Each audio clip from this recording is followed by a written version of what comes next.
ကြီးဟောကြားတော်မူတဲ့ဒေသနာတော်တွေထဲမှာဗျာဒိတ်စကားအရာပြောကြရမယ်ဆိုရင်ဘုရားဗျာဒိတ်တော်ပေါ့ဒီရှင်ဥပဂုတ်တမထေရရဲ့ဇလန်းဇက်ွက်အပြည့်အစုံကိုကျွတ်တို့သင်္ကာရဏတင်တဲ့ကျမ်းကြီးတွေမှာခိုင်ခံခန့်ကမရှိတော့လေဘုရားဗျာဒိတ်စကားအရာကဒီလိုပြိဿကျွတ်တို့သုံးလောကထွတ်ထားသဖြင့်တို့မြတ်စွာဘုရားသည်ရာဇဂိုမြို့သို့ဆွမ်းစာကြွတော်မူတဲ့အချိန်ခါကလေးသူငယ်တွေလမ်းမှာတပြုံကြီးကစားနေတာတွေ့အဲ့ဒါလို့တွေ့တဲ့အချိန်ခါမှာပိယဓာတ်တိခေါ်တဲ့တငယ်လေးတစ်ယောက်ကစားရင်ကမြေမှုံလေးတွေယူလာပြီးတော့မြတ်စွာဘုရားကိုလှူတယ်ဘုရားကညီတော်အနန္ဒာကိုကြည့်ညီတော်အနန္ဒာကသပိတ်တော်ကိုဘုရားရွှေလက်တော်အပ်လိုက်တော့ကလေးထံမှမြေမှုံကိုဘုရားအလှခံပါလေအဲ့ဒီလိုမြေမှုံအလှခံပြီးတဲ့နောက်မြတ်စွာဘုရားကိုယ်တော်မြတ်သည်ပိယဓာတ်သည်တငယ်လေးအားကြည့်ပြီးတော့ပြုံးတော်မူသကိုပြေးသားကြီးဘုရားဘာလုပ်တော်မူပါလိမ့်ဘာလို့ပြုံးပါလိမ့်လာလိမ့်မယ်နော်ပြောမလို့မြစ်သားဟောတယ်တကားသောင်းဆိုဘုရားတဲ့ဘုရားဘာလို့ပြုံးပါလိမ့်ဆိုမလားပါရည်ရှင်လို့ပါဘုရားအတော်နောက်တဲ့လူပေါ့ပြုံးတာရည်ရှင်လို့တဲ့ကျောင်းကလည်းပြောလိုက်တယ်ဩဒီပညာရှိမျိုးများသိရင်နံလိုက်မဲ့ပုတ်စောကြည့်တော့ဘုရားပြုံးတော့ညီတော်အနန္ဒာကမေးမြတ်စွာဘုရားဘယ်နဲ့ကြောင့်တငယ်ကိုကြည့်ပြီးတော့ပြုံးတော်မူတာလဲဘုရားလို့မြတ်စွာဘုရားကိုယ်တော်မြတ်ကြီးကိုလျှောက်ထားလိုက်တဲ့အချိန်ခါမှာဘုရားကိုယ်တော်မြတ်ကခြေသားအနန္ဒာဒီတငယ်သည်ဒီဘဝမှာစုတည်သောခါနတ်ပြည်မှာစံစားလိုက်မယ်ခြေသားနတ်ပြည်မှာစံစားပြီးတဲ့နောက်ငါဘုရားမရှိသည့်နောက်သာသနာ218ခုနှစ်ရောက်သောအခါပါဠိပုတ်တိုင်းပြည်ကြီးကိုအုပ်ချုပ်သောဗိန္ဓုသာရခေါ်ရဲ့မင်းရဲ့သား100နဲ့တယောက်တို့တွင်ဒါကြောင့်မျိုးပါဠိပုတ်တိုင်းပြည်ဗိန္ဓုသာရမင်းနဲ့ဘယ်သူတဲ့တို့မျိုးဟိုသားပေါင်းဘယ်လောက်ရှိ100နဲ့တယောက်ရှင်မယများတတ်နိုင်နော်ညဲကောင်100နဲ့တယောက်အဲ့ဒီတယောက်ထဲကအသောကလို့ဆိုတဲ့ဗလစัจ जा မင်းလာပြီးတော့ဒီတငယ်လေးနတ်ပြည်ကဆင်ဖြစ်လိမ့်မယ်ချစ်တာဒီတငယ်လေးဒီဗလစัจ जा မင်းလို့ဆိုတာကျွတ်တို့ခင်ဗျားတို့ကြားဘူးနေတဲ့သီရိဓမ္မသောကမင်းကြီးကိုခေါ်ပါတယ်ဒီလိုသီရိဓမ္မသောကမင်းကြီးဖြစ်တဲ့အချိန်ခါမှာမာနကလာပြီးတော့သူ့ကုသိုလ်ကောင်းမှုတွေနှောက်ယှက်လိမ့်မယ်ချစ်သားအဲ့ဒါလို့နှောက်ယှက်သောအချိန်ခါမှာဥပဂုတ်တတိတ်တာနာကအမည်ရှိသောငါဣတပိသသာဝကသည်ထုံမာနကိုဆုံးမလိမ့်မယ်ချစ်သားလို့ဗျာဒိတ်စကားအဲ့ဒါလို့ကြားခဲ့ပါတယ်ပြိဿဒီလိုဗျာဒိတ်စကားကြားခဲ့သည့်အလျောက်ဆိုကြပါစို့ဗိန္ဓုသာရမင်းသား100နဲ့တယောက်တို့တွင်တိရိဓမ္မသောကမင်းသည်တိုင်းပြည်အုပ်ချုပ်မင်းအဖြစ်သို့ရောက်လာသောအခါမြို့ပေါင်း8400တည်ပါတယ်ဒီကမြို့ပေါင်းဘယ်လောက်လဲမြို့ပေါင်း8400တည်ပြီးတော့တမြို့မှာဇေရီတဆူရဇေရီပေါင်း8400ကျောင်းပေါင်း8400အစရှိသဖြင့်တည်ထားကိုးကွယ်တဲ့အဲဒီလိုဇေရီတော်တွေတည်တဲ့ချိန်ခါမှာကျွတ်တို့အိန္ဒဂုတ်တအမည်ရှိတဲ့ယဟန္တာမထေရကြီးစောင့်ရှောက်ပြီးတော့တဲလို့တရားနာပိဋက6လလောက်နဲ့အကုန်ပြီးပါဒီဓမ္မသောကမင်းကြီးဒီပါဠိပုတ်ပြီးပါဠိမြို့ဤအနီးမှာကျွတ်တို့မြစ်ဤကန်းစာဓာတ်တော်တစ်ဖို့မဟာဇေရီဌာပနာပြီးတော့ဒီပါလေဒီမဟာဇေရီကြီးတည်ပြီးသောအခါမှာ9ရက်9လပူဇော်ဖို့သူကြံစည်တယ်9ရက်9လပူဇော်ဖို့ကြံစည်တဲ့အချိန်ခါမှာဒီကုသိုလ်ကောင်းမှုကြီးအနှောက်အယှက်မဖြစ်ရလေအောင်အရိယာဖြစ်သောတန်ဃာတော်အရှင်သူမြတ်များကိုပင့်ပြီးတော့အရှင်ဘုရားတော်ဖျားပြီးတော့သာသနာဒါယကာသည်9ရက်နဲ့9လပူဇော်ဝဲကြီးပြုလုပ်လိုပါသည်ဗျာဒီပူဇော်ဝဲကြီးပြုလုပ်တဲ့အချိန်ခါမှာအနှောက်အယှက်အန္တရာယ်ကင်းအောင်စောင့်ရှောက်နိုင်မဲ့မထေရှိကမိန့်တော်မူကြပါဗျာအရိယသံဃာတွေစဉ်းစားတယ်အေးတခါတော့ကြိုင်ကောင်းပြီစောင့်ရှောက်နိုင်မဲ့အရိယာတန်ဃာရှာထားလိုက်မယ်ကွဲ့ဆိုတော့ရှင်မရင်လည်းပြန်ရနန်းတော်တန်ဃာတော်တွေစည်းဝေးကြ ငါရှင်တို့မထေကြီးကဒီတိရမသောကမင်းကြီးဤခုနှစ်ရက်ခုနှစ်လလူတန်းပူဇော်မဲ့ပွဲကြီးမှာမာနလာပြီးတော့နှောက်ရှက်မှာကတော့သိကြတယ်ငါရှင်ပြင်နှိမ်နေနိုင်မှာမလားတပည့်တော်မနှိမ်နေနိုင်ပါဘူးဗျာတပားနဲ့တပားလွှဲပြီးတလှည့်စီမေးလိုက်တာနှိမ်နေမဲ့ပုဂ္ဂိုလ်မပေါ်အဲ့ဒီကာလအတွင်းမှာဘွေလျင်တရားနာပိသတ်ကြီးနဂါးပြေကနဂါးတကောင်ဒီစီးဝင်းနေတဲ့အရိယာသံဃာတော်တွေရဲ့ရှေ့မှာလာပြီးတော့ဖူးမြော်ကြတော့အဲ့လိုရှေ့ခိုးတဲ့အချိန်ခါမှာလာပြီးတရားနာပိသတ်ကောင်းကင်ကကလုံကြီးလိုက်လာတရှိန်ထိုးလိုက်လာသံဃာတော်တွေမော့ကြည့်ဟောဘာရှင်တို့ကလုံဆိုတော့နဂါးကကြောက်တန်ဃာတော်တွေရဲ့ကြားရဲ့ဇုဝင်တိုးပြီးတော့အရှင်ဘုရားတို့တပည့်တော်အသက်ကိုကယ်တော်မူကြပါဗျာတပည့်တော်အသက်ချမ်းသာအောင်ကယ်တော်မူကြပါဗျာရှောက်တော့အရိယသံဃာတော်ကြီးတွေအကြီးဆုံးကစပြီးခလုံးကိုနှိမ်နှင်းပြီးတော့ဒီနဂါအသက်ရှင်ရေးအတွက်ဆုံးဖြတ်ချက်ချပြီးတစ်ပါးနဲ့တစ်ပါးလှည့်မေးကြဘယ်သူမှဒီကလုံးကိုဆုံးမနိုင်မဲ့တန်ဃာမပေါ်ဟောတာမဏေငယ်လေးတစ်ပါးရှင်ဘုရားတို့ဘုရားတပည့်တော်ဒီကလုံးကိုဆုံးမပါမယ်ဗျာတာမဏေဆိုလို့တာမြင်ကြမမှတ်နဲ့အရိယတာမဏေဒီတော့ဆုံးမမယ်ဗျာဟမ်ငါရှင်တာမဏေလေးဗျာဆုံးမပါပြီလုံးခတ်တော့လုံးဟိုမှာလာနေပြီခတ်တော့လုံးအဲ့တာမဏေထားလို့သူတို့သာမနိုင်တာတာမဏေလေးဇွတ်ဇန်ထခိုင်းအဲ့ဒီချိန်ခါမှာစတုထဇံဝင်စားပြီးတော့တာမဏေငယ်လေးသည်အရှင်ပြင်းစွာပြေးလာသောကလုံကြီးအားကြောက်ဖြာကြီးကဲ့သို့လေးလံထိုင်မိုက်အောင်ပြုတ်လိုက်တော့မရောက်လာခင်မှာနဂါးအသက်ချမ်းသာရပြီးထွက်ပြေးနိုင်တယ်ကိုအဲ့ဒီချိန်ခါမှာအရိယသံဃာတော်ကြီးများကဟဲ့ကိုရင်လေးဖေမင်းစောကနှိမ်နှင်းနိုင်ရင်နှိမ်နှင်းတယ်မပြောဘူးအနန္တကမ္မမြက်ကပြူဆံပြားနဲ့တော့ပါကိုယ်ယူကာယဖြစ်ခမမင်းနှိမ်နှင်းနိုင်ရတဲ့နဲ့စောမပြောတဲ့ကိုရင်မင်းဒဏ်ထား了ကွာဒဏ်ပေးဗျာသူတို့ဘယ်လိုဒဏ်ပေးမှာတော့ဗျာသူတို့မနှိမ်နှင်းနိုင်တာမှဟိုကနှိမ်နှင်းလိုက်တဲ့ကိစ္စကြီးနောက်မှပြောလို့တဲ့ဗျာဒဏ်နဲ့ပြိဿကြီးဒဏ်ဆိုတော့သူတို့ဘယ်လိုဒဏ်ပေးမှာလဲဗျာဘယ်လိုဓမ္မတော့မပေးဘူးသင်ပြီးမာနသားကိုနှိမ်နှင်းရဒီနေ့တော့မှသောကမင်းကြီးဤခုနှစ်ရက်ခုနှစ်လကုသိုလ်ကောင်းမှုကြီးကိုနှောက်ယှက်မဲ့မာနသားကိုသင်နှိမ်နှင်းရမယ်ကိုရလေတပည့်တော်မနှိမ်နှင်းနိုင်ပါဘူးဗျာတပည့်တော်မနှိမ်နှင်းနိုင်ပေမဲ့လို့နှိမ်နှင်းနိုင်တဲ့ပုဂ္ဂိုလ်ကိုတပည့်တော်ညွန်ပြပါရစေဗျာရှိသလားကိုရရှိချောင်းပါဗျာရှိရင်ဘယ်မှလဲကွယ်ဖယားတပည့်တော်တို့တောင်သမုဒ္ဒရာမှာကြေးပြတ်တဲ့တည်င်းသုံးတဲ့ရှင်ဥပဂုတ်တမထေရီမာနကိုနှိမ်နှင်းနိုင်ကြောင်းပါဗျာပြေတာဘလူနှိမ်နှင်းနိုင်တဲ့တို့ဘလူတဲ့တို့နှိမ်နှင်းမဲ့ပုဂ္ဂိုလ်ကရှင်ဥပဂုတ်တမထေရီအဲ့ဒီလိုလျှောက်ထားလိုက်တော့မှဟောယဟန္တာနှစ်ပါးကိုရှင်ဥပဂုတ်တမထေရီအပင့်ခိုင်းတန်ခါအစည်းဝေးဝဲလို့အရိယာမထေရကြီးများကကြွစေလိုတယ်ဆိုတဲ့အကြောင်းသွားပြီးတော့ပြင်ကြယဟန္တာနှစ်ပါးကြွသွားကြကြေးပြတ်တကားပိတ်ထားအပြင်ကနေပြီးတော့ရှင်ဥပဂုတ်တမထေရကိုတကားဖွင့်ခိုင်းလိုက်တဲ့အချိန်ခါမှာဥပဂုတ်တမထေရဒီဘာကိစ္စလဲဩရှင်ဥပဂုတ်တအရိယာတန်ခါမထေရကြီးများသည်အစည်းဝေးပွဲသို့ငါရှင်ဥပဂုတ်တမထေရအားကြွလာစေလိုတဲ့ဒါကြောင့်တို့လာပင့်တယ်ငါရှင်ကဲကောင်းပြီအရှင်ဘုရားတို့ကြွနေကြတပည့်တော်နောက်ကလိုက်ခဲ့ပါမယ်ဗျာယဟန္တာမထေရနှစ်ပါးပြန်ကြွကိုရောက်တော့ရှင်ဥပဂုတ်တမထေရကအရင်ရောက်နေသူတို့အေးဟာဥပဂုတ်တကိုတော့နှစ်ပါးအားတဲ့သွားကြည်စမ်းတို့ကရင်လာတာသူကရင်ရောက်တန်တော်ဒီပုဂ္ဂိုလ်မာနကိုနှိမ်နှင်းနိုင်တဲ့ဘုန်းတော်ကိုအာနုဘောရှိတယ်ဆိုတာဟုတ်ပေလိမ့်မည်ယုံကြည်တော့ပေါ့အဲ့ဒီလိုမထေရီများရှိရောက်တဲ့အချိန်ခါမှာငါရှင်ဥပဂုတ်တာ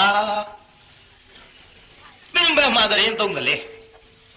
မှန်လားပါဗျာဖရာကြီးတော်သည်တောင်သမုဒ္ဒရာမှာကြီးပြတ်တဲ့သတင်းသုံးပါဗျာဘယ်နည်းသမုဒ္ဒရာမှာကြီးပြတ်တဲ့သတင်းသုံးနေသဖြင့်လာဇံပခလာဇုပခဥပုပ်ပြုရသောကိစ္စနဲ့တကွတန်ကအစည်းအဝေးမှာသင်မရောက်လာခြင်းကြောင့်ငါရှင်ဥပဂုတ်တသင်ကိုငါတို့ဒဏ်ထားမယ်လာပြန်ပြီဒဏ်ကြီးဒဏ်နဲ့ကြီးဆော်နေတော့တာဒဏ်ထားမယ်မှန်လားပါဗျာတပည့်တော်ဘယ်လိုဒဏ်များခတ်မှာလဲဗျာမာနကိုနှိမ်နှင်းရလိမ့်မယ်ငါရှင်ဒီဒီဓမ္မသောကမင်းကြီးဒီစေတီပေါင်း84,000တည်၍အပြီးမှာ9လနဲ့9ရက်ပူဇော်ပွဲကြီးကျင်းပလိမ့်မယ်အဲ့ဒီပူဇော်ပွဲကြီးမှာမာနလာပြီးတော့နှောက်ရက်တဲ့အချိန်ခါမှာမာနနှောက်ရက်တဲ့ဘေးအန္တရာယ်ကိုကာကွယ်၍သင်နှိမ်နှင်းရမယ်ဥပဂုတ်တာမှန်လားပါဗျာတပည့်တော်ဆွမ်းမစားရသေးဘူးဗျာဆွမ်းမစားရသေးဘူးဗျာဆွမ်းမစားရသေးဘူးဗျာလို့ရှောက်တော့ယဟန်တစ်ပါးကအရှင်ဥပဂုတ်တဒိဋ္ဌာဘုရားကြီးတော်နောက်ဘဝကကုသိုလ်အဟုန်ကြောင့်ဆွမ်းတပိတ်၄လုံးရှိပါဗျာအဲ့ဒါတပည့်တော်ဘုတသပိတ်ခြံပြီးအရှင်မရသပိတ်၃လုံးအားရပါရအလိုရှိသလိုဖုံးပေးတော်မူပါဗျာနေဦးငါရှင်နဲ့တင့်ဆွမ်း၄သပိတ်ကဘယ်ကုသိုလ်ကြောင့်ရတာတော့တပည့်တော်နောက်ဘဝကတပည့်တော်မိဘများအိမ်တို့ကြွလာတဲ့တန်ခါအရှင်မြတ်များကိုတပည့်တော်ရဲ့မိတ်ဆွေဖြစ်သောယဟန်တန်ခါကိုအကြောင်းပြု၍တာတိဟူသောချစ်ချင်းနဲ့မိဘခွင့်ပြုချက်အရာဘုရားတပည့်တော်သည်ဆွမ်းဒါနလှူခဲ့ပါဗျာတို့ဖြစ်ပြီးအတွက်တပည့်တော်သည်ဆွမ်းသပိတ်၄လုံးကိုရပါဗျာငါရှင်တဲ့တင့်ကိုတာတိဟူသောချစ်ချင်းကြောင့်လှူတဲ့ဆွမ်းသည်မတန့်ရှင်းလို့ငါမစားဘူးတဲ့ဥပဂုတ်တကဒီလိုမစားဘူးလို့ဆိုလိုက်တော့နောက်တစ်ပါးကထပ်လျှောက်တယ်ရှင်မရတဲ့ဒါဖြင့်တပည့်တော်ဆွမ်းကိုဖုံးပေးပါဗျာငါရှင်နဲ့တင့်ဆွမ်းကဘယ်နှသပိတ်တုံး၄သပိတ်ပါဗျာဘယ်ကုသိုလ်ကြောင့်ဒီဆွမ်းသပိတ်၄လုံးရတာလဲဒီတော့ဗျာတဲ့ဟိုနောက်ဘဝကတပည့်တော်ဘေးရင်ဆရာလုပ်ခဲ့တယ်ဗျာဘေးရင်ဆရာလုပ်တော့ဘေးရင်ဟောလို့ရတဲ့လလာဘနဲ့ထောဘစီဥပြတင်လဲအစရှိသည်တပည့်တော်စားတောက်ပြီးတော့ခရီးလန်းထွက်သောအခါမှာခွေးကလေးတကောင်ဟာတပည့်တော်အားလက်ကလေးမြောက်မြောက်ပြီးရှစ်ခိုးသည်တရားနဲ့ယူသေးခရတာကိုမြင်သဖြင့်တနာလို့ဖယားတပည့်တော်စားထားတဲ့ထောပတ်စီဥများကိုအန်ထုတ်ပြီးကျွေးခဲ့ပါဗျာအဲဒီကုသိုလ်ကြောင့်တပည့်တော်ဆန်းသပိတ်၄လုံးရကြောင်းပါဗျာစားဘူးတဲ့ပင်ဆွမ်းကလည်းအံဘတ်စောနန်းတယ်ဥပဂုတ်တမထေရငါဆွမ်းခံစားမယ်ငါရှင်တဲ့တရားနာပိဋကအဲ့ဒါလိုပဲပြန်ပြီးတော့အမိတ်ရှိပါဒီလိုနဲ့တရားနာပိဋကဥပဂုတ်တမထေနဲ့မထေကြီးများဆွမ်းခံကြွတဲ့အချိန်ခါမှာမဲပြီးရှင်မရင်ကရှင်ဖြာတော်ဘယ်နဲ့တော့တပည့်တော်အရှာခိုင်းထားတဲ့မာနကိုနှိမ်နှင်းနိုင်တဲ့ကုသိုလ်ကောင်းမှုကိုအနှောက်အယှက်မပြုအောင်စောင့်ရှောက်နိုင်တဲ့မထေရဘာရသလားဗျာရပြီတကားတော့ဘာမှမပူနဲ့ရပြီရှင်ဘုရားတို့ထဲကလားဗျာမဟုတ်ဘူးသမုဒ္ဒရာထဲကရဘုရားသမုဒ္ဒရာထဲကရဟုတ်တယ်တကားတော့သမုဒ္ဒရာထဲကရသမုဒ္ဒရာထဲမှာကြီးပြတ်တဲ့သတင်းသုံးနေတဲ့ဥပဂုတ်တမထေဆိုတာသူဟောဒီမထေပဲတည့်ရဲ့ကုသိုလ်ကောင်းမှုကြီးကိုအနှောက်အယှက်မဖြစ်အောင်စောင့်ရှောက်လိုက်မယ်တကားတော့ရှင်ဥပဂုတ်တမထေကိုသီရိဓမ္မသောကမင်းကြီးကဖူးမြော်ကြော့လိုက်တော့ရုပ်ကသိတ်ကြမ်းဆိုပဲပြိတ္တာမလှမပရုပ်ကြမ်းတာကိုမြင်လိုက်ရတော့ဟုတ်ပါမလားရှင်ဘုရင်ကြီးကမာနကိုနှိမ့်နေနိုင်တယ်ဆိုတာဟုတ်ပါမလားငါစိတ်ထဲတန်ရဖြစ်နေုံအပေါ်ပဲငါကိုယ်တိုင်သိအောင်စုံစမ်းကြည့်မယ်ဆိုပြီးတော့ဆွမ်းကံအကြွမှာဟောရှင်မရင်ကရှင်ဥပဂုတ်တတိတ်တာမထေကိုထိုးတတ်ရဆင်ကြီးနဲ့လှုပ်ပြီးတော့စမ်းကြည့်သေစေခြင်းလုံးမဟုတ်ဘူးနော်စမ်းတာခက်တယ်ဥပဂုတ်တမထေစမ်းလို့ဟောကျွတ်တို့ဆင်ကြီးနဲ့စမ်းငါးပါးပေါက်ပြီဘူးလားဥပဂုတ်တမထေကသိတခါတော့သီရိဓမ္မသောကမင်းကြီးဒီငါအားဆင်နဲ့လှုပ်ပြီးတော့စမ်းအဲ့ဒီနေရာမှာတကိုးတော်နဲ့အဋိဋ္ဌံလိုက်တော့ဆင်ပြီးကြောက်တိုင်ကြောက်ခဲခဲ့လို့မလှုပ်မကြွဟောတရားနာပြီးတော့ကြောက်ရွံ့ပမာဏဖြစ်သွားတယ်ဟာရှင်မကြီးအော်သွားဟာအိုး လားပုံတကူအလူပေါ်ရှိတဲ့ဥပဂုတ်တမထေဟန်ကြပြီငါကုသိုလ်ကောင်းမှုကြီးစောင့်ရှောက်ပြီးတော့တကူတော်နဲ့ချီးမြှောက်လိုက်ပဲဆိုတာတတ်နိုင်ကောင်းလေစွာယုံကြည်သွားအဲ့ဒါမှရှောက်တဲ့ရှင်ဘုရားတဲ့တပည့်တော်ကိုအပြစ်မထားတော်မူပါနဲ့ဘုရားတပည့်တော်သည်အရှင်ဘုရားအားသိစေလို၍ဆင်လွှတ်ခြင်းမဟုတ်ပါဗျာအရှင်ဘုရားရဲ့ဘုန်းတော်ကိုအာနုဘော်ကိုဘုရားတပည့်တော်သည်သိလို၍သာလျှင်စမ်းကြည့်ခြင်းဖြစ်ပါဗျာကောင်းပြီတကားဆင်လဲကျမ်းကျမ်းမှာချမ်းချမ်းသာသာငကူပရိတိုင်းရှိစေလို့အဋိဋ္ဌံကချွတ်လွတ်လိုက်တဲ့အခါမှာဟောဆင်လဲပဲသူ့နေရာသူပြန်တယ်အဲ့ဒီလိုနဲ့တရားနာပိဿရဲ့ဒီဓမ္မသောကမင်းကြီးသည်ခုနှစ်ရက်ခုနှစ်လီခုနှစ်လနဲ့ခုနှစ်ရက်တိုင်တိုင်ကုသိုလ်ကောင်းမှုပူဇော်ဝဲကြီးပြုမဲ့နေရာမှာကျွတ်တို့ယဟန်တော်တွေဘယ်လောက်များသလဲလို့ဆိုတော့ယဟန်ယောက်ျားယဟန်မိန်းမဂရေ80ဆိုပါလားပြိဿအဲ့ဒီဂရေ80ထဲမှာနေ၍ယဟန်တာတသိန်းရွေးထုတ်လိုက်အဲ့ဒီယဟန်တာတသိန်းနဲ့သူ့ကုသိုလ်ကောင်းမှုကြီးအတွက်ခုနှစ်လနဲ့ခုနှစ်ရက်ပြုစုတဲ့ချိန်ခါမှာစီမီတွေထုံးလိုက်လာပြီးမှနလေတိုက်စီမီတွေညှိကောင်သူကတိုက်ပြအရှင်ဥပါဂုတ်တဘုရားလာပြီယဟန္တာကြီးတွေကသတိပေးမလာပါသိပါဗျာသိပါဗျာမာနကမင်းငိမ့်အောင်တိုက်တဲ့လေကိုလက်ခုံနဲ့ယူပြီးတော့တရားနာပိဿအဝေးဆွန့်ပြစ်မယ်တတ်နိုင်တယ်နော်ဒါကြောင့်ဥပဂုတ်တမထေရကိုခင်ဗျားတို့မိုးရွာမဲ့ကြံလို့မိုးတွေမဲနေရင်မိထွန်းကြတာနဲ့တူပါရဲ့ထွန်းတိုက်တဲ့ဟိုပိဿဒါပတိကျုပ်နဲ့လက်တွေ့မိုးတားနိုင်တဲ့ကိုတော်တစ်ပါးတွေ့တယ်ကျုပ်တော့မတားနိုင်ဘူးကျုပ်ကမိုးဖုံးကြီးကျုပ်ရောက်တဲ့နေရာအများကြီးရောဟိုမှာတားနိုင်တဲ့ကိုတော်တစ်ပါးကျုပ်မေမြုပ်မှာသွားတွေ့ကျုပ်တော့ကြံရီကရဲ့မြောက်ဖက်စီလာပြီးတော့ဝတ်ဆောက်တီကြတုန်းကပေါ့လေခကြီးသွားရင်တငယ်ချင်းတန်ဃာတွေနဲ့နောက်ကမိုးတွေမဲပြီးတော့လိုက်အေးကိုတော်တဲ့မြင်ရလားဟိုမှာမိုးတွေအဲ့ဒီမိုးကိုတော့ရွာအောင်လုံနိုင်ရင်တော့တော်တာပဲပြေးပေါက်မှားနေဦးမယ်ဗျာပြေးပေါက်မှားနေဦးမယ်ဗျာမလုံစမ်းမကိုတော့ရွာသားမကြီးခေါင်းပေါ်ကံပါတာမှလို့နောက်ကမဲနေတဲ့မိုးတွေကိုသူကလက်နဲ့မိုးတွေလိုက်လာဟာတအားပဲကိုတော်တွေဇုတ်ပြေးအေးကိုတော်တဲ့ဒီမိုးကိုတော့ပြန်တိတ်အောင်လုံနိုင်ရင်တရားပဲတိတ်အောင်လုံနိုင်ရင်တရားပဲဆိုတော့မိုးတွေကိုသူကဒီတိုင်းကြီးရမ်းထုတ်တာကိုပြေးသားဟောမိုးတွေတိတ်သွားအဲ့ဒီမှာသူ့မေးကြတော့မှသူ့အဖေကကျွတ်တို့ရုပ်ကစိုးသူငယ်ငယ်ကလေးကတရားနာပိဿစောင့်ရှောက်ပြီးတော့လာခဲ့ယဟန်ဘဝမှာစာအုပ်ထဲငွေ30အလိုလိုလာရောက်ဆိုပဲရုပ်ကစိုးလည်းသူ့ရှာခိုးပေးတယ်တော့မသိဘူးပေါ့ငွေ30လာရောက်အဲ့ဒါနဲ့တရားနာပိဿကျုပ်မင်းတို့တရားပွဲကြီးရောက်သွားရောဆိုကြပါစို့မိုးကယုံကြီးနဲ့မိုးကယုံကြီးလောက်ရတယ်မိုးတွေကလည်းမဲလို့ပြိုကျတော့မတတ်အဲ့ဒါသူမိုးတားတယ်ဖျောင်းနိုင်မှာဘာရေးတယ်တော့မသိရဲပြီးမိထုံးပြီးသူမိုးတားတယ်တရားဝဲပြီးပြီအထိမရွာစေရဘူးကြံဒီကဆရာတော်ဟုတ်ပါမလားကွယ်လို့ဟုတ်ပါလေဗျာတစက်မှမကြဘူးပြိဿမဲနေတဲ့မိုးတွေစောစောကလည်းတစိမ့်စိမ့်တဖြောက်ဖြောက်ရွာနေတဲ့မိုးတရားဝဲပြီးသည်ထိမရွာဘူးကျုပ်ကတရားနာပိဿနောက်တော့ပြန်ပြောတဲ့သူစီရင်လုပ်ပြီးမှကွယ်လုံးငါဒီကနေပြီးတော့မင်းမျိုးတရားဝဲကနေပြီးတော့ဘရုခက်ခကိုဘူးရမှာလို့အဲ့ဒါမင်းမျိုးတောင်ပေါ်ကတရားဟောပြီးပြန်ဆင်းမှာဆိုတော့ငါတောင်စင်းတောင်တဲ့မိုးတွေနဲ့မဖြစ်ဘူးလို့အဲ့ဒါတောင်အောင်ရောက်အောင်တော့မင်းမိုးတိတ်အောင်လုပ်ပါလို့မရဘူးရွာမှာဟေးလုပ်လို့မရဘူးမရတော့ဘူးဗျာစောစောကပြောရင်တပည့်တော့ရပါတယ်ဒါတော့မနှဲတောင်းမှလောက်ရတာအေးရှိသေးတော့ကွာတရားဆက်ဟောရွာဘူးမိုးတစ်စက်မှာတရားဝဲသိမ့်ပြီးလို့ပစ္စည်းတွေတင်လို့ကားပေါ်လဲရောက်ရောချလိုက်လေဗျာဗျောင်းနဲ့အော်တကယ်ဟုတ်ပါလားလို့ကျုပ်စိတ်ထဲကျွတ်တော်မြန်မာနိုင်ငံမှာဒီလိုတတ်နိုင်တဲ့ပုဂ္ဂိုလ်တွေလည်းရှိနေကြဘူးလက်တွေ့သိရပါသဖြင့်ယဟန္တာမထေရကြီးဖြစ်တဲ့မာနကိုနှိမ်နှင်းနိုင်တဲ့ဥပဂုတ်တကိုကိုးကွယ်ပူဇော်တဲ့နေရာမှာ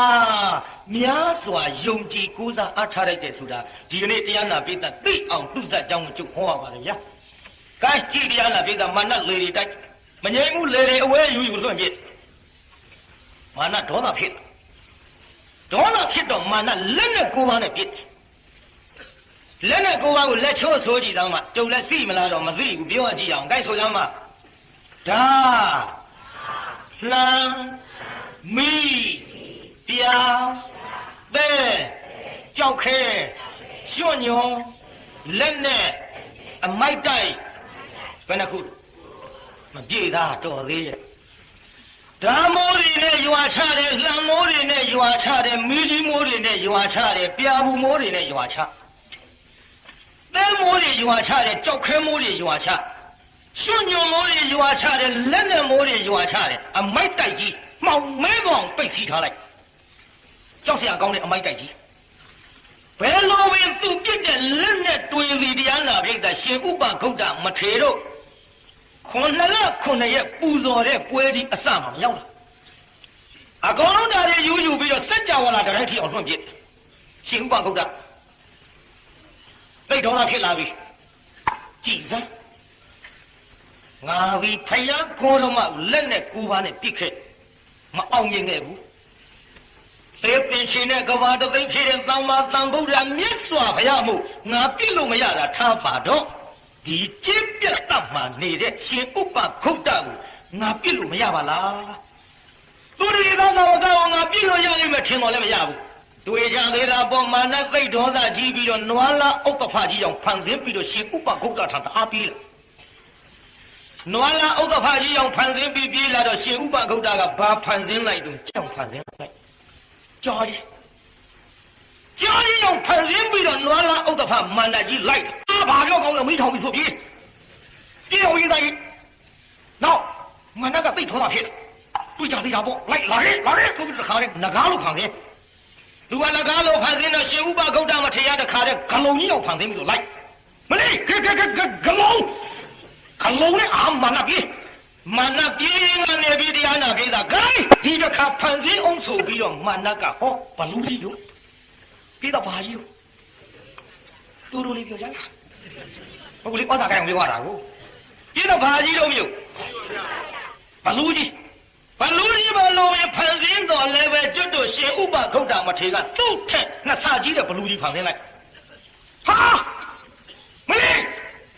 嘛那烂话，别，把路当放嘛屁股，嘛那多烂话，把路也烂了喏，我那个路也得别打几嘛不，这边เอา不路个，哎，比路单啥也好少，没哪个要了，没不路个那片，没哪个弄的，还不路把片打都说不路西路。不路西，啊，多闹的路西，闹到不路西了，说面试不但几比了，这样那边的没拿来表来，哎呀，你面来哟，不路啊，没来哟，那没差别。路啊不路来呀嘛，不路啊路边来那边哟，然后都说了一样路家，这里后这样那边的不路就那那里边的。嘛那盘身的不路的都看那啥几多先500口袋盘身的不路个面来着，那个皮肤嘛皮到不阿嘎骨头呗，嘛皮没嘟嘟的路一顿盘身那钢铁，路上一顿烂巴巴的盘身比着先500口袋嘛这些先问比着下来，先问一下哟。发表讲我来为的先500口袋嘛这个，回来讲不起来边出来，不老地的花花呢，能来讲么表呢？不老地的花花家里回来讲不起来边出来都，好了，没得看看，拿着，我上杯，好拿发表讲了比的空杯不上天那的问。满那几别来着，别个都怕都来吃了没呀？500口袋没吃个，你都吃了嘛没呀？吧这个里，对他说的不用安了，不要都靠别个的满了，不要老是开的满了，500口袋没吃的对我别个，对到亏的讲不进的别来着，是都嘛还有那美女的谈话，我那美女啊亏的讲不进错别吧，你欧满了，并不是说来的。我这边当着你的鼓掌，那边没多大劲的，哪来么哪来的？俺要去下步，俺一个多对着国际的，去下步， နောက်တရားနာပြေးစားရင်တရားမင်းထံသွားတရားမင်းအောင်ချွေရဘူးတဲ့နောက်သူ့ရမနာမင်းနဲ့ထံသွားတယ်မရဘူးနောက်တန်တုတ်တိတနာမင်းနဲ့ထံသွားတယ်ဘယ်သူမှချုံမပေးရဘူးသူနေမိတာနောက်ဝသဝရီနောက်ဗြဟ္မာမင်းကြီးတွေထံရောက်သွားတယ်ဗြဟ္မာမင်းကြီးတွေကမနာတဲ့တင့်ဒီခွေးသေးကောင်ကြီးပိုးလောက်တစ်ဖွာဖွာနဲ့ဘယ်သူစုပ်ပေးလိုက်တာရှင်ဥပဂုတ်တမထေစုပ်ပေးလိုက်တာဖြုတ်ရဲဘူးတဲ့တို့ရှင်ဥပဂုတ်တမထေကတကိုးသိကြီးလားတဲ့တင့်ဘာလို့စွတ်တာတော့သူတို့ကုသိုလ်ကောင်းမှုပြုတဲ့နေရာမှာမင်းကြီးအောင်သွားပြီးလေကလေးတိုက်မိတာနဲ့ဟုတ်ပါဘူးလေတဲ့သင်လေတိုက်ယုံကရလားတဲ့ဟိုမိငိမ့်လို့မရတော့ဒေါသဖြစ်ပြီးဓာမို့လှံမို့လက်နဲ့ကိုယ်ပါပြစ်တယ်တဲ့မှန်ရလားတဲ့မမှန်ဘူးတဲ့မမှန်ရင်သင်နောက်ဆုတ်ခဲ့ဖို့ကောင်းတာဘာတွေဆက်လုပ်သေးဆုံးတဲ့နွားလာဥဒ္ဒဝါကြီးအောင်ဆောင်းပြီးတိုက်တမလို့အဲ့တော့ तू ကဘာလို့မလီကြားကြီးနဲ့လိုက်တာအေးဒါကြောင့်သင်ပြန်ဆုတ်ခဲ့ရင်ကောင်းတယ်နောက်သင်ဘာလုပ်တော့နဂါးရောင်ဖန်ဆင်းလို့လေ तू ကဂလုံးနောက်ဘလူးရောင်ဖန်ဆင်းလို့လေ तू ကနှဆကြီးတယ်ဒါကြောင့်လူအသွင်နဲ့ငါမနိုင်တော့ဘူးဆိုပြီးအဲ့ဒီအရှင်ရဲ့ရှေ့ရက်လိုက်တာဒါကြီးစုပ်ပေးလိုက်တာပဲတော့ကြပါဦးဘယ်လိုမင်းတို့နားရနံဘုံတော့မပြောနဲ့ဘုရားကြီးဘယ်လိုမှချုံမရဘူးနောက်ဟိုကလည်းတရားနာပြေးသားမဖြစ်ဘူးတဲ့တင်အဲ့ဒီဥပခုတ်တတိတ်တာမထေရဲ့ထံသာပြန်သွားတော့တဲ့ဒီအရှင်မတော်ဘာဘယ်သူမှလည်းချွတ်နိုင်မှာမဟုတ်ဘူးဥပခုတ်တမထေရဲ့ထံပြန်လာရှင်များတပည့်တော်မှားပါပြီခွေးသေးကောင်ဘုံကြီးချုပ်ပေးပါဘုရားကြားရဲ့ပြုတ်အံပြီးတော့သေရကြီးရဲ့ဒီခွေးသေးကောင်ဘုံကြီးချုပ်ပေးပါဘုရားလျှောက်တော့မာနချွတ်တော့ချွတ်မယ်လာတင်လာလိုက်ခဲ့ဆိုပြီးခေါ်သွားလိုက်တာတောင်ခပန်းရောက်တော့ခွေးသေးကောင်ကိုချွတ်ပြီးတော့ကျွတ်တို့ဒီခါမှာပတ်တဲ့ခါပန်းကျိုးလူလိုဆိုရင်ခပတ်ပေါ့ကျွတ်တို့ခါပန်းကျိုးအဲ့ဒါအရှိကြီးဖြစ်အောင်ဖန်ဆင်းပြီးတော့မာနခါပန်းကျိုးနဲ့ခြီပြီးတော့တခါနဲ့တောင်ဆောင်ခြီထားခဲ့မဟုတ်နဲ့ဘယ်မှမသွားနဲ့ဒီဓမ္မသောကမင်းကြီးရဲ့ခုနှစ်လက်တောင်ဖြစ်နေပြီခုနှစ်လပြုတ်တဲ့ကုသိုလ်ကောင်းမှုဝယ်ကြီးမပြီးသမျှကာလပတ်လုံးသင်ဒီနေရာကဘယ်မှမသွားနဲ့မာနကစကားနာထောင်နေဘာမှမပြောဘူးမာနစိတ်ကလေးနေခဲ့အဲ့ဒီလိုစိတ်ကလေးနေခဲ့ရမှရှင်ဥပဂုတ်တတိတ်တာမထေကလည်းအလိုရှိတာကြွားဒီဓမ္မသောကမင်းကြီးရဲ့ခုနှစ်လပူဇော်ဝဲပြုတဲ့ကုသိုလ်ဒါနကြီးပြီးဆုံးသောအခါဥပဂုတ်တတိတ်တာမထေကကြွားမာနထံငါသွားခဲ့ခါဦးမတောင်ဆောင်သားသွားပြီးတော့ကြည့်မာနအော်ပြီးရက်ဆက်တယ်ဥပဂုတ်တမလေးကိုရက်ဆက်လေချင်းခွေးသေးကောင်ဘုံကြီးကလွတ်ပြန်တော့အခုခါပန်းရိုးကြီးနဲ့ဘယ်လုံးမှလုံမရအောင်ခြိထားခဲ့တယ်ပြဟာယောမရဘူးဟိုလက်ပတ်သွားလိုက်ကျိုးတန်းတန်းကြီးနဲ့ပေါ်ပေးသားရေးဟိုလက်ပတ်သွားလိုက်ဒီလက်ပတ်သွားလိုက်ဘယ်လုံးမှဖြုတ်လို့မရရက်ဆက်တယ်တဝကလျာတဲ့ရက်ဆက်ပါလားငါဒီနောက်ဘဝကအသဝကုန်ခန့်တဲ့ယဟန္တာဖြစ်နိုင်တဲ့တဝကစုကြီးကုသိုလ်ကောင်းမှုတွေပြုပြီးသူဖြစ်ပါရဲ့ငါဒီကိုရမမြတ်စွာဘုရားကိုအနှောက်အယှက်ပေးပြီးတော့ရန်လုခဲ့တော့မှားလေစွာကိုရမဘုရားတည်ပင်လျက်ငါ့ကိုဒီလိုဒုက္ခမပေးမနှိပ်စက်ဖဲနဲ့ကြည်စံဥပဝကဖြစ်တဲ့ဥပဂုတ်တတာဝကငါ့ကိုနှိပ်စက်တယ်ဒီတန်တရားကိုတွင်းငါလွတ်ကိအောင်ငါအားထုတ်၍စိတ်ပန်လို့တော့လေဒီလောက်ကရုဏာကင်းတဲ့တာဝကရက်စက်တဲ့တာဝကစုကိုငါမတောင်းငါဒီလက်သေးရှင်တဲ့ကဘာတသိဖြစ်မှဖြစ်တော်မူတဲ့သမ္မာသမ္ဗုဒ္ဓမြတ်စွာဘုရားစုကြီးကိုငါပန်နဲ့ဖယားဖြစ်ရပါလို့ဤအဲ့ဒီစုလဲတောင်းပြီးရောဥပဂုတ်တတိတ်သမထေကခါပန်းကျိုးသွားဖြီးတယ်မနာငါအာသိခံလို့ခွေးလေးကမူကြီးလဲဆိုသေးအခုမှသိခံလို့လေးပါလေ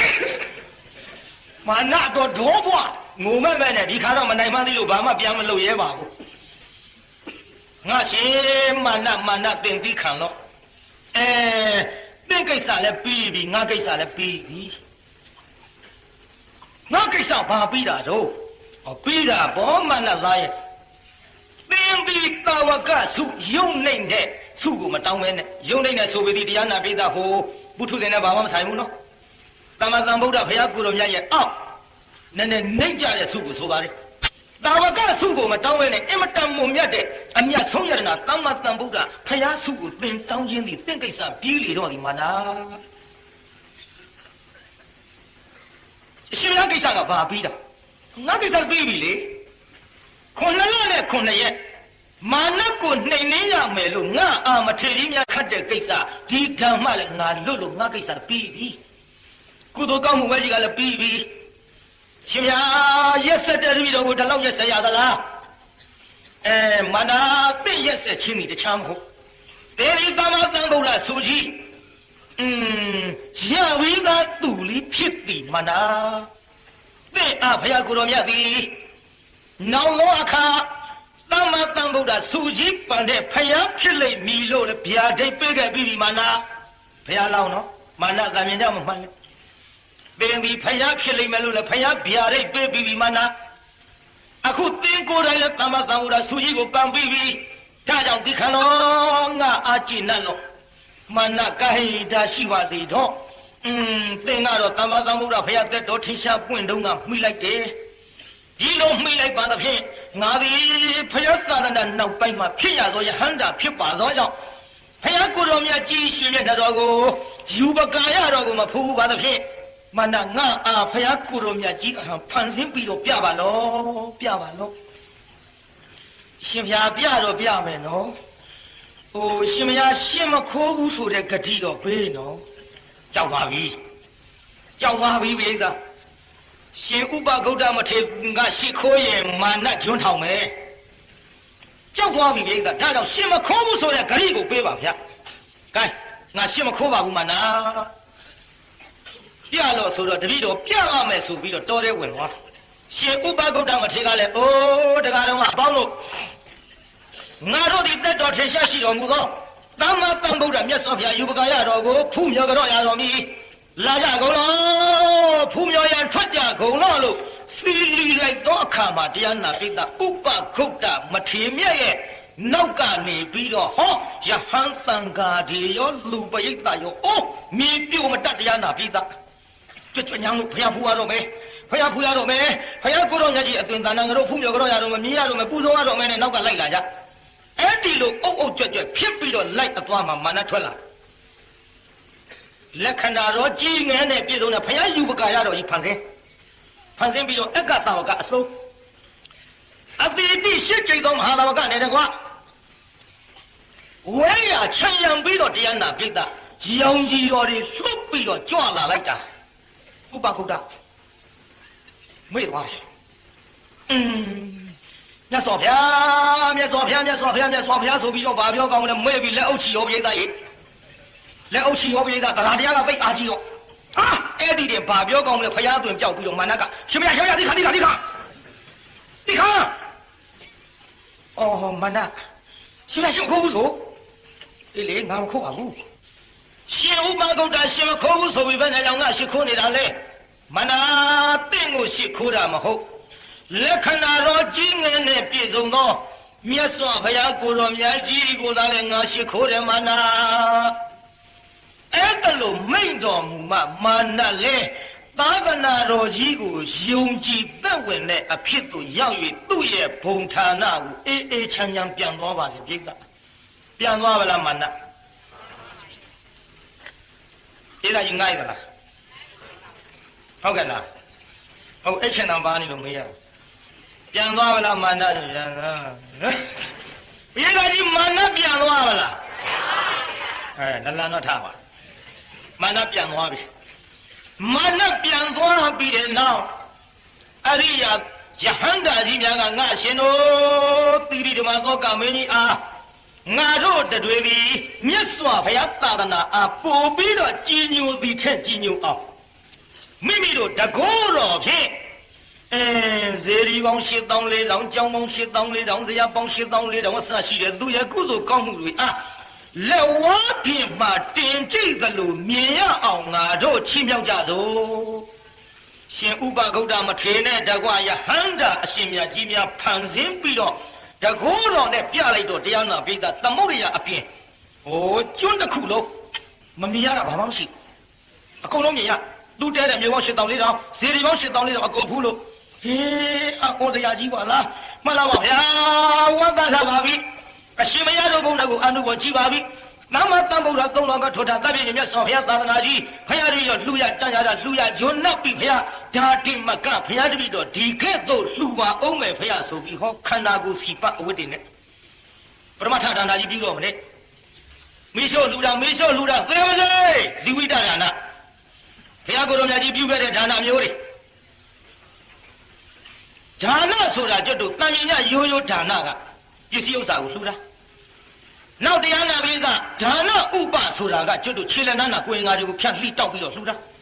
ဒါနပရမထပါရမီဆိုတာအသက်ကိုလှူတာအဲ့ဒီပါရမီတွေမြတ်စွာဘုရားကိုယ်တော်မြတ်ကြီးဖြည့်တော်မူခဲ့တယ်လို့ပရမထဒါနကြီးကိုပြုတော်မယ်ပိဋကကြီးခန္ဓာကိုယ်စီတွေနဲ့ပတ်ပြီးတော့မင်းရှုပ်လောင်လိုက်တာတခုံးခုံးနဲ့မင်းနှစ်သူရလုံးမြင့်ဘယ်လိုပဲမြင့်မလဲလို့သီရိဓမ္မသောကမင်းကြီးကိုမီးမလောင်ဘူးတဲ့ပိဋကဘုရားကိုယ်တော်မြတ်ကြီးဗျာဒိတ်တော်အတိုင်းပေါ့လေသူ့ကိုယ်သူမီးရှို့ပြီးတော့ပူဇော်လိုက်မယ်ချစ်တာလို့ဗျာဒိတ်ထားခဲ့တဲ့အတိုင်း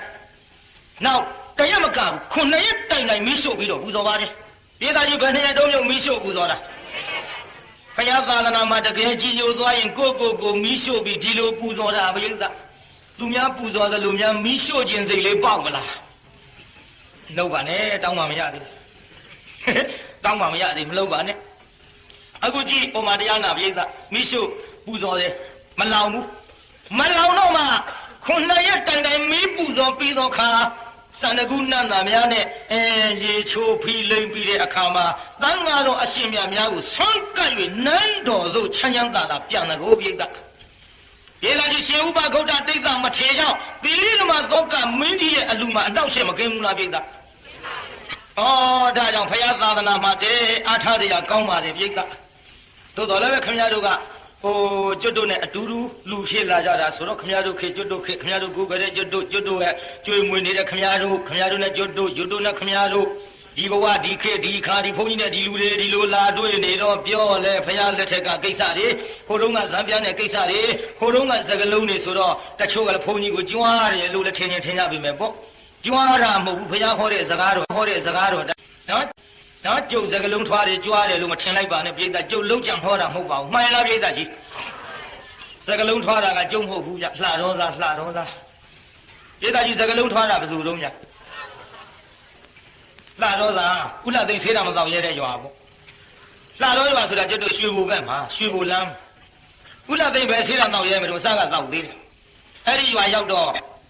ဥလသိမ်းရှိသူတို့ရွာကတကြီးကဆေးတံတောက်လာတော့လှတော်သားတယောက်ကပြောတယ်အလိုလေတို့ရွာကတကြီးဆေးတံတောက်လာလိုက်တာကွဲတဲ့ငါးကြောက်ဝင်မှုတ်ကလေးခွေးချီလာတဲ့တိုင်း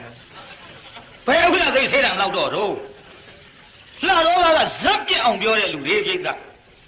ဇက်ပြက်အောင်ဆိုတာသူတို့ရွာကကြောက်လန်းတစ်ပိကြောက်လန်းဟိုဘက်နှခမ်းဇက်ပွဲကတယ်သူတို့ကကြောက်လန်းဒီဘက်နှခမ်းကနှမ်းရိုးပုံကြီးမီးရှို့လှုပ်ရင်းနဲ့ပြာသူလားနှစ်ယောက်ချင်းစကားပြောတာဇက်ကမဖြစ်ဘူးပြက်တယ်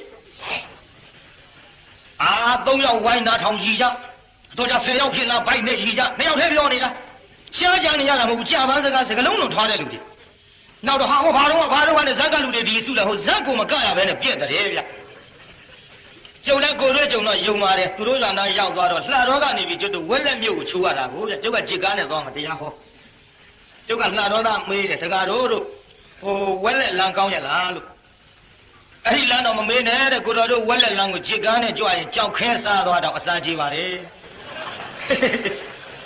လမ်းဆိုးတယ်မပြောဘူး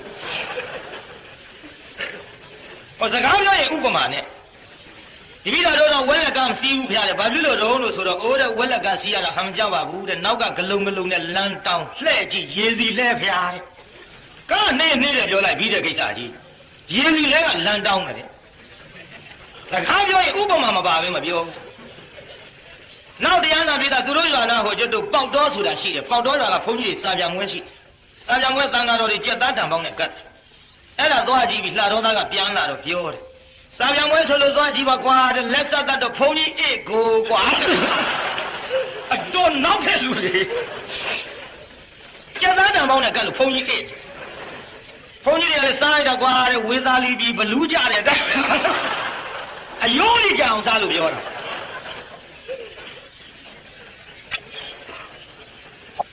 ဟိုလှတော်သားကြောင့်ပြောရင်ကုံမမုံမကုံမသိနည်းနည်းပြောဦးမယ်အဲ့ဒီမှာတရားနာပြေးတာကျွတ်တို့ကသူတို့ရွာနာမေးတယ်ခင်ဗျားတို့လှတော်ကားစိတ်ကားပေါ်ရလားကားပေါ်တာတော့မပြောနဲ့တဲ့ပြချီးခါတဲ့အတိုင်းပဲဟိုပြားကောင်တွေပြချီးခါတာကြီးမှမကောင်းရင်ဒူတဲ့တစ်ခါတစ်ကောင်နဲ့တစ်ကောင်တိုက်ခမဒါကြောင့်ပြချီးခါတဲ့အတိုင်းပဲတဲ့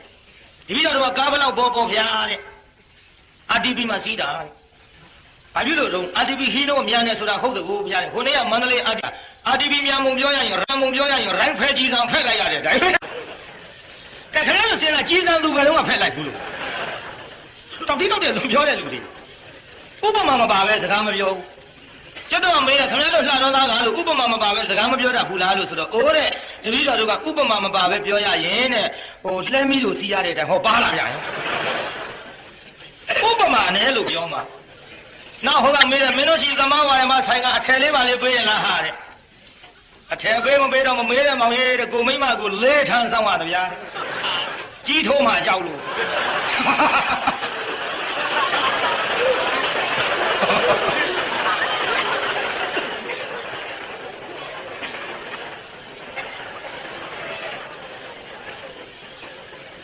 အထက်မပေးဘူးပြောလိုက်ပြီးတဲ့ကိစ္စဒါကြောင့်လှတော်သားကြောင့်ပြောမကုန်ဘူးပြောတာမကုန်မသိတခုတော့ပြောတခုတည်းပါအချိန်လေးကစီသွားပါပြီ။အော်ကျွတ်တို့ရှင်းတော့ကတော့ပခန်းသားချီပါသားဆိုရရာဇဝင်နဲ့ပခန်းသားတွေကတို့ရှင်းတော့ကရာဇဝင်ရှိတယ်တဲ့အခုလက်ထက်မှာနာမည်ကြီးနဲ့လှတော်သားစကားပြောကောင်းတယ်ပြောတယ်လာဟေ့သွားပြောရစကားပြောပြိုင်မလို့လာကြလှတော်ရွာနာရောက်တော့ကလေးတယောက်တွေ့ဟဲ့ကောင်မေးပဲရွာကကျုပ်လှတော်သားဗျလာခဲ့တီးပြီးတော့ပြီးတဲ့လှတော်သားရှာနေခေကောင်လာခဲ့မင်းဘိုက်ကိုဖောက်စားဘိုက်ဖောက်စားမယ်ဆိုကလေးကပြောတယ်ဗျာတဲ့စားခြင်းဘိုက်တော့မဖောက်ပါနဲ့ယိုကျွေးမှာမယ်ဘယ်လူကြီးနဲ့ပြောခဲ့ရတော့ကလေးနဲ့ပြန်ပြေးလာခဲ့ရဒုက္ခနဲ့ဒုက္ခခိုးတော့ကပခန်းသားချီပါသားနာမည်ကြီးတော်လည်းပဲအခုလှတော်သားမမှီဘူးဗျာဒုက္ခနဲ့သူဖြစ်ပေါ်လာတဲ့သဘာဝလေးတွေကိုဘုန်းကြီးပြောနေဒါကြောင့်တရားနာပရိသတ်ရေရှင်ဥပဂုတ်တဒိဋ္ဌမထေသည်မာနကိုနှိမ်နှင်းလို့ဒီရိဓမ္မသောကမင်းကြီးရဲ့ကုသိုလ်ဝဲမှာအနှောက်အယှက်ကင်းတဲ့နေရာမှာထားလို့ကျွတ်တူဒီကနေ့တရားအပြီးတတ်ရအောင်ကိုင်းခဏလေးနော်လှုပ်မလုံးနဲ့နေဦးတာလူခေါ်ရုံလေး9မိနစ်မရှိတော့ဘူးဟိုတရားဝဲဟိုပွဲလမ်းတွေမဟုတ်လို့လှုပ်ကြုံကြိုက်ခဏလေးကိုင်းဆွကြလမ်းတွေအားလုံးတကဘာလုံးပါများတတ်တာချမ်းသာကိုစိတ်မြဲပါစေကြံနေရလားလို့တကဘာလုံးဘလူချန်ထားသေးလို့မတက်တဲ့လူတွေရောမိအဲလိုလားဘလူချန်ထားသေးလို့မတက်တဲ့လူတွေရောမိအဲလိုလားမလုံးနဲ့နော်မိအဲမြေတာဖို့တာ30ဘုံချမ်းသာကြပါစေမောင်တုတ်ကြီးအလိုမောင်တုတ်ကြီးကသူနဲ့မတက်ဘူးမတက်တာချန်ထားမှဆိုလို့ဘယ်သူမှမချန်နဲ့ဒါကြောင့်ဒီကနေ့ရောက်ရှိလာတဲ့တရားနာပရိသတ်အလုံးအကြလီကံဆရာတော်ဒီ1339ခုနှစ်နရောလဆုပ်14ရက်လခွေနေ့ကစ၍တရားဟောတာတချင်းဆိုတာငိုတာတွေကိုငါညီများနှမများငါငိုခဲ့လှဆိုခဲ့လှပါပြီတိုင်းပြည်လဲငိုချင်းတန်နေဘွက်ပေါက်ကုန်ပါလို့ဖြင့်ဆရာတော်သမတော်များနဲ့တကွာလူကြီးမိဘသူတော်ကောင်းတွေနှာခေါင်းရှုံတဲ့အလုပ်ကြီးကိုငါဖြုတ်ပြီးတော့တချင်းဆိုငိုတာတွေကိုဒီကနေ့ကစပြီးရှောင်ကျင်ဟောပါသဖြင့်ညီငယ်နှမငယ်များတဲ့ဆိုတာငိုတာတွေနားထောင်ခဲ့ပြီးပြီပဲကွယ်ကြာလီကံတရားဝဲဆိုရင်ငါဆုံးမတဲ့သင်္ကန်းစာအပြည့်အဝလေးရိုးဟောတော့လဲလာပြီးတော့ယူလှဲ့ကြပါဆိုတာတိုက်တွန်းရင်းနဲ့တရားနာပိဋကခမည်းတော်ကိုကြုံမေတ္တာပို့ပါအလုံးကိုယနေ့ညကြွရောက်လာကြတဲ့တရားနာပိဋကကြီးချမ်းသာကြပါစေလောက်ပါကြုတ်ကြဒုနာရှိကြဘုန်းကြီးကိုယ်တိုင်မေတ္တာကပိုင်ထည့်ပြီးဘုန်းကြီးတော့ပြည့်မထားခဲ့ပါနဲ့အလုံးကိုယနေ့ညကြွရောက်လာကြတဲ့တရားနာပိဋကကြီးချမ်းသာကြပါစေကဲအိမ်ပြန်ပို့ကြပါစို့အတ္တဂေဟေပြောသမျှဟောသမျှတွေကသဘောမကျပဲအပြစ်တွေ့ကြလျက်ခြေရင်းနဲ့ဖုံမုံစိတ်တွေပြစ်ပြရသေးသည်တော်မမီတို့အင်္ဂယာဌာနသို့နေဝတန်တို့သီခံရတာပြန်ကြပြီတော့နေဝတန်တို့မေတ္တာရေးပခါဖြောင်းလိုက်မယ်ပြစ်ပရာတွေဝေးရမြန်းစီရောခြေသာသာစေကလျံပြီးကိုစိတ်နှဖျားချမ်းသာစွာဖြင့်မှန်စွာမနေပြန်ပါလေတော့ ပြောင်းကြစေကုန်